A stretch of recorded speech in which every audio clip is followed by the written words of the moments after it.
Have you ever thought about going into politics and possibly becoming prime minister one day?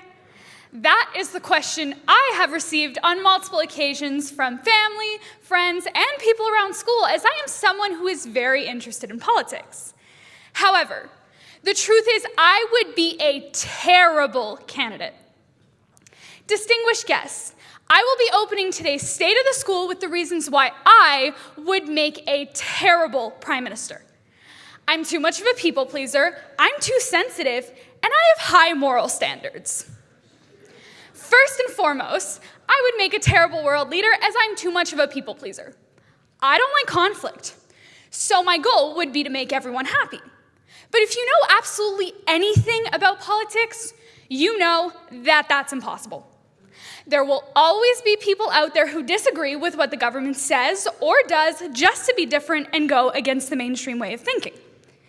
Because my goal would be to make everyone happy, I would have a hard time saying no to people's requests and sticking up for what I want or what my party wants. In my Italian family, for example, where conflicts can arise, when it comes to choosing what to have for family dinners or what to do as an outing, I tend to side with the majority, not necessarily what I want, as to keep the peace and prevent any further conflict from arising, which is bound to happen if something different is suggested. On top of that, when I have to make a decision that impacts a large number of people, I have a much harder time getting things done. In my quest to be a people pleaser, things progress rather slowly as I need to make sure that everyone is comfortable, accepting, and prepared for whatever may come ahead. Is it really that bad for me to want to make people happy? Secondly, I am far too sensitive and emotional for the job, as I tend to take things personally, even if they aren't intended to be personal attacks. To be Prime Minister of Canada, you have to be thick-skinned and able to handle some criticism. And although I'm able to stick up and defend myself in most situations, if I'm put in a high-stress situation such as negotiations with other world leaders or even the opposition, and they say something that hurts me even in the slightest, I will take it to heart and be deeply affected. As some of you may or may not know, I'm very invested in hockey. And over the years, I have been questioned by the people around me as to why I take it so seriously.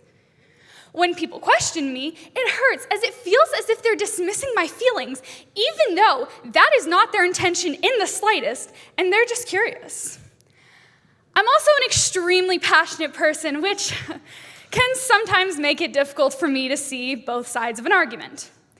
When I get into political discussions with my family about current global events, I get so focused on proving my point that I have a hard time listening to the opinions and perspectives of my parents or sister.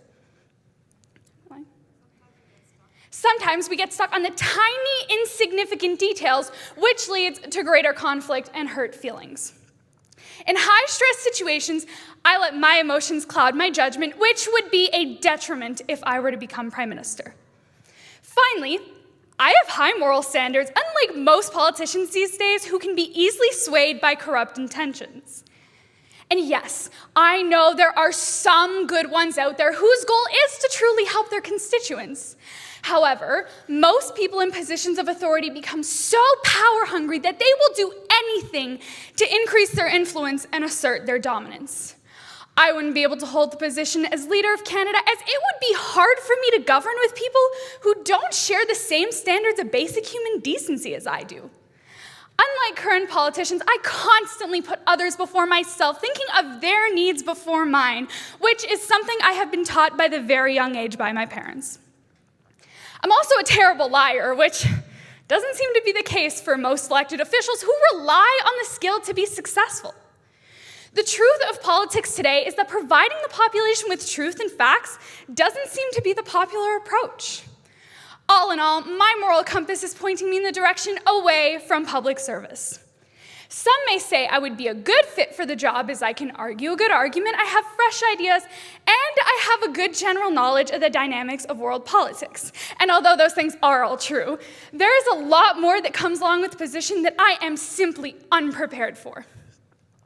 To sum it all up, I would make a terrible head of state as I try to make everyone happy. I'm too emotional, and I care too much about my values, which affects the greater good of humanity. Perhaps in 10 to 15 years' time, as I'm standing on stage accepting my nomination for the major political party here in Canada, this speech will be discovered and published beside my picture, and the headline reading, "Fraud," and my political career will be over before it even began.